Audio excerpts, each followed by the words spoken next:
Leviticus 14. And the Lord spake unto Moses, saying, This shall be the law of the leper in the day of his cleansing. He shall be brought unto the priest, and the priest shall go forth out of the camp, and the priest shall look, and behold, if the plague of leprosy be healed in the leper, then shall the priest command to take for him, that is to be cleansed, 2 birds alive and clean, and cedar wood, and scarlet, and hyssop. And the priest shall command that one of the birds be killed in an earthen vessel over running water. As for the living bird, he shall take it, and the cedar wood, and the scarlet, and the hyssop, and shall dip them, and the living bird, in the blood of the bird that was killed over the running water. And he shall sprinkle upon him that is to be cleansed from the leprosy 7 times, and shall pronounce him clean, and shall let the living bird loose into the open field. And he that is to be cleansed shall wash his clothes, and shave off all his hair, and wash himself in water, that he may be clean. And after that he shall come into the camp, and shall tarry abroad out of his tent 7 days.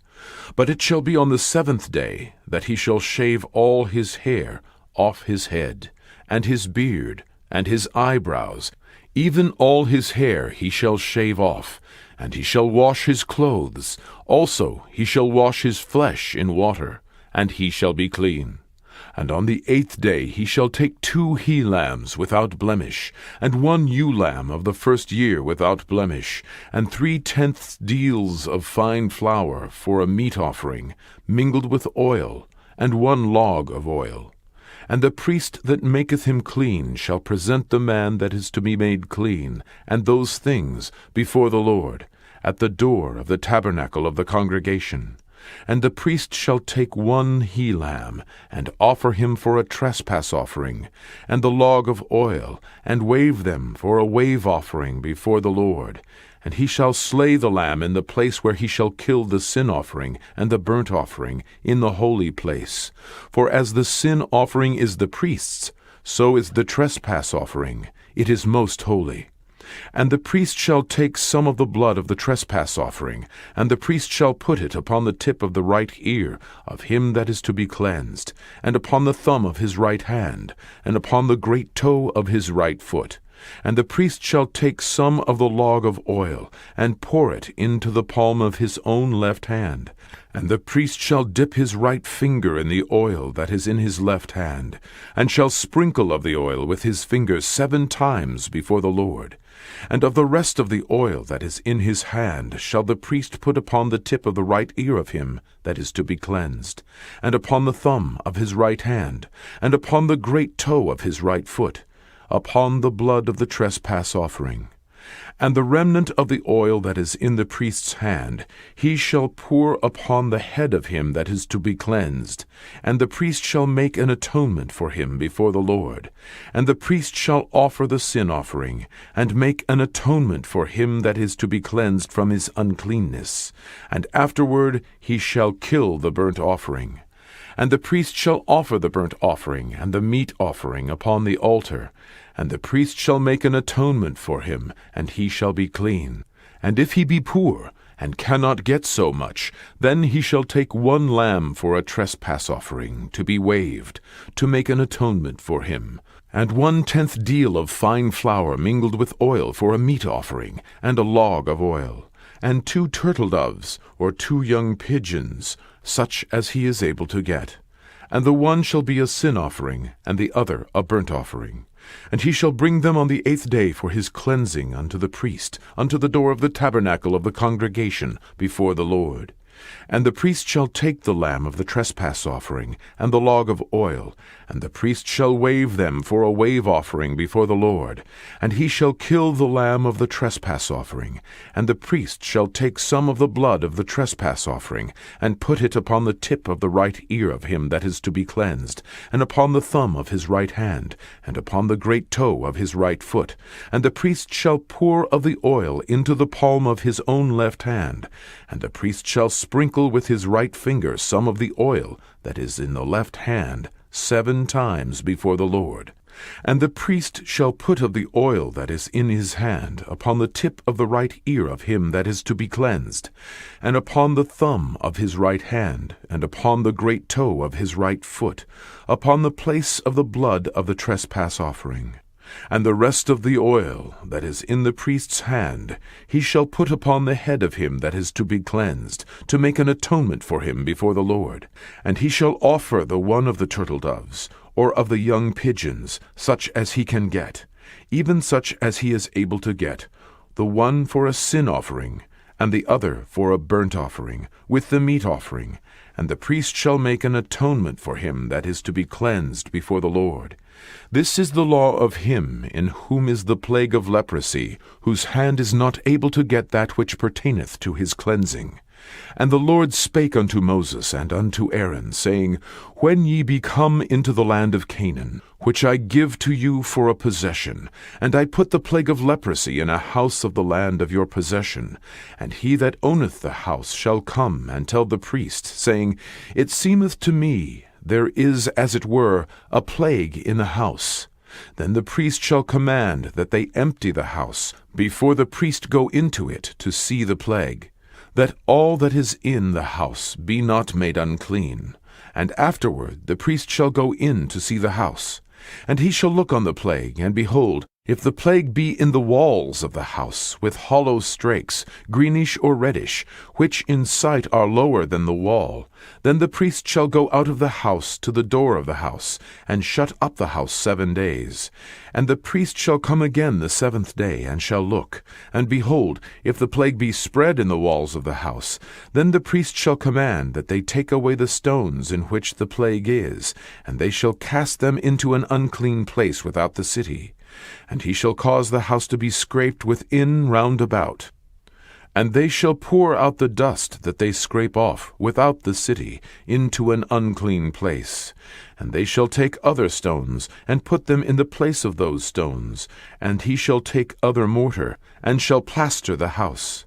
And if the plague come again, and break out in the house, after that he hath taken away the stones, and after he hath scraped the house, and after it is plastered, then the priest shall come and look, and behold, if the plague be spread in the house, it is a fretting leprosy in the house, it is unclean.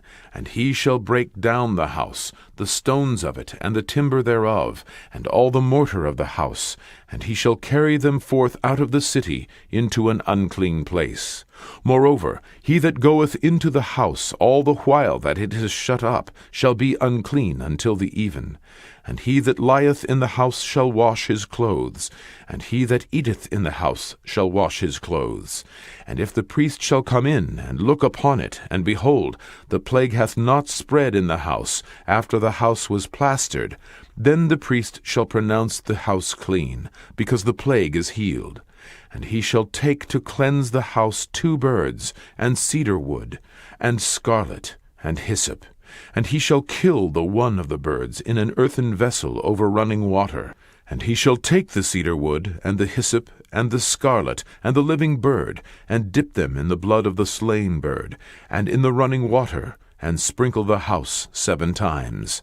And he shall cleanse the house with the blood of the bird, and with the running water, and with the living bird, and with the cedar wood, and with the hyssop, and with the scarlet.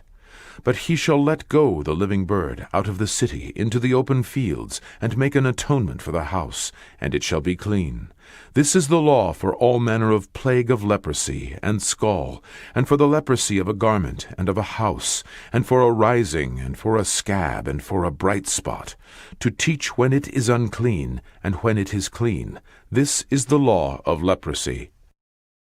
And behold, one of them which were with Jesus stretched out his hand, and drew his sword, and struck a servant of the high priest's, and smote off his ear. Then said Jesus unto him, Put up again thy sword into his place, for all they that take the sword shall perish with the sword. Thinkest thou that I cannot now pray to my Father, and he shall presently give me more than 12 legions of angels? But how then shall the Scriptures be fulfilled, that thus it must be? In that same hour said Jesus to the multitudes, Are ye come out as against a thief with swords and staves for to take me? I sat daily with you teaching in the temple, and ye laid no hold on me. But all this was done, that the scriptures of the prophets might be fulfilled. Then all the disciples forsook him and fled. And they that had laid hold on Jesus led him away to Caiaphas the high priest, where the scribes and elders were assembled. But Peter followed them afar off unto the high priest's palace, and went in, and sat with the servants to see the end. Now the chief priests and elders and all the council sought false witness against Jesus to put him to death, but found none. Yea, though many false witnesses came, yet found they none. At the last came 2 false witnesses, and said, This fellow said, I am able to destroy the temple of God, and to build it in 3 days. And the high priest arose and said unto him, Answerest thou nothing? What is it which these witness against thee? But Jesus held his peace. And the high priest answered and said unto him, I abjure thee by the living God, that thou tell us whether thou be the Christ, the Son of God. Jesus saith unto him, Thou hast said. Nevertheless I say unto you, hereafter shall ye see the Son of Man sitting on the right hand of power, and coming in the clouds of heaven. Then the high priest rent his clothes, saying, He hath spoken blasphemy. What further need have we of witnesses? Behold, now ye have heard his blasphemy. What think ye? They answered and said, He is guilty of death. Then did they spit in his face, and buffeted him, and others smote him with the palms in their hands, saying, Prophesy unto us, thou Christ, who is he that smote thee? Now Peter sat without in the palace, and a damsel came unto him, saying, Thou also wast with Jesus of Galilee. But he denied before them all, saying, I know not what thou sayest. And when he was gone out into the porch, another maid saw him, and said unto them that were there, This fellow was also with Jesus of Nazareth. And again he denied with an oath, I do not know the man. And after a while came unto him they that stood by, and said to Peter, Surely thou also art one of them, for thy speech bewrayeth thee. Then began he to curse and swear, saying, I know not the man. And immediately the cock crew. And Peter remembered the word of Jesus, which said unto him, Before the cock crow, thou shalt deny me thrice. And he went out and wept bitterly.